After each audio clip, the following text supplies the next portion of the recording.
Constantino, pound for pound.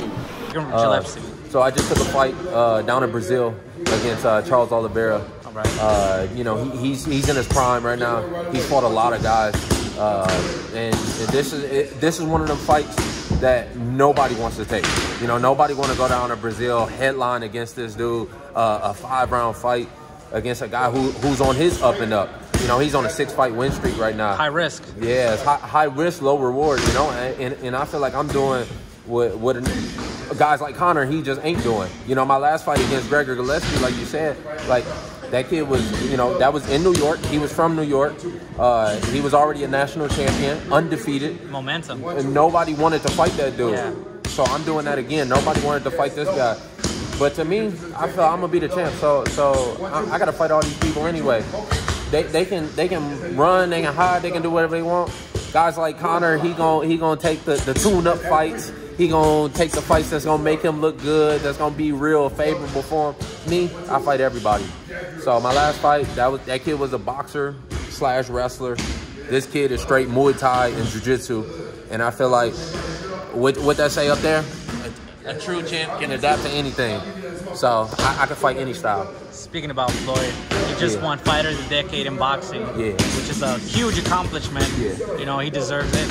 He fought Pacquiao, Canelo, McGregor, Cotto. Like, what do you make of his accomplishments?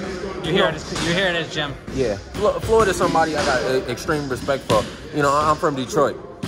Lived in Grand Rapids for like 4 years of my life, and then come over here and you know, it just felt like he's one of them dudes. Before I even took this fight, I looked at it and I'm like, okay, would Floyd Mayweather take this fight? You know, at 27 years old, I had to look back at his career, and that's when he fought Arturo Gatti, and he fought like 3 other guys in that same year, and he really put on like a stellar performance. So I'm trying to recreate some magic. He was the fighter of the decade this last year, but you know, it's 2029. I'm looking to be the new fighter of this decade. So that's the only thing I'm focused on. Are you drawing inspiration from the likes of like Floyd and like, you know, because I saw that you were really looking at that deeply. Yeah. I mean, for sure, you got to. Somebody like Floyd, he really did it perfect. You know what I mean? Like I can't even do it perfect. I don't think there's nobody in MMA yet that's gonna be able to do it perfect. It's just too many. It's too many things going on. You know, it's too many ways that you can lose. There's too many ways that you can win. But he's definitely somebody that you can look to and be like, okay, one day I can get my technique like that. One day I can, you know, fight like that. And of course, I look at all the greats. Him, George St. Pierre, Giorgio Petrosian in kickboxing. Not a lot of people really pay attention to. But there's always the greats, so yeah, for sure. And last topic I want to touch before I let you go, obviously Tony Ferguson versus Khabib. You fought Tony. What do you think about that fight? Yeah, it's gonna be a good one. That's the one I'm gunning for. The winner. They fighting for my belt. That's the way I feel like. Okay. You know, I think anybody who watched me versus Tony know that he didn't beat me that night. And me and Khabib, we got a long history against each other.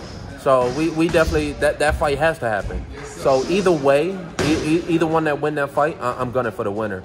Right now, I'll go down. I'll fight this kid in Brazil, headline there. And then I want to take on Khabib's teammate, Islam, in Russia. You know, we tried to make that fight happen first on the undercard.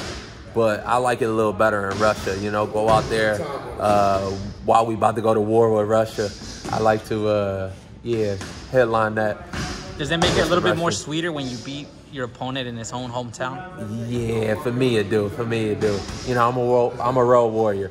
You know, I ain't really gonna be the hometown guy ever. You know what I mean? I'm always going to other people's hometown and doing what other people don't want to do. And, doing the dirty work. Yeah, doing the dirty work. I built my career off of that, and I'm gonna continue that. So I'll fight this Brazilian in Brazil, fight the Russian in Russia, and then fight the winner of Khabib and Tony. Who are you going to fight? Who do you predict is going to win? I see Khabib kind of... I think I fought the best Tony Ferguson that there was, and since then, he's gotten a little bit older. He got a little bit slower. So if he ain't on his A game, if he not the Tony Ferguson for 2017, I don't see him beating him. But, again, he's a vet, so he could. You never know. Kevin, where can we follow you on social media? Yeah, at Motown Phenom. You know, I don't really stay too active for it. So follow me during the fights. Okay. You know what I mean? March 18th right now. I'm getting ready for it. I've never seen you in a boring fight. That's for sure. Yeah, that part. So follow me at the fight for sure. All right, thank you, Kevin. Appreciate it.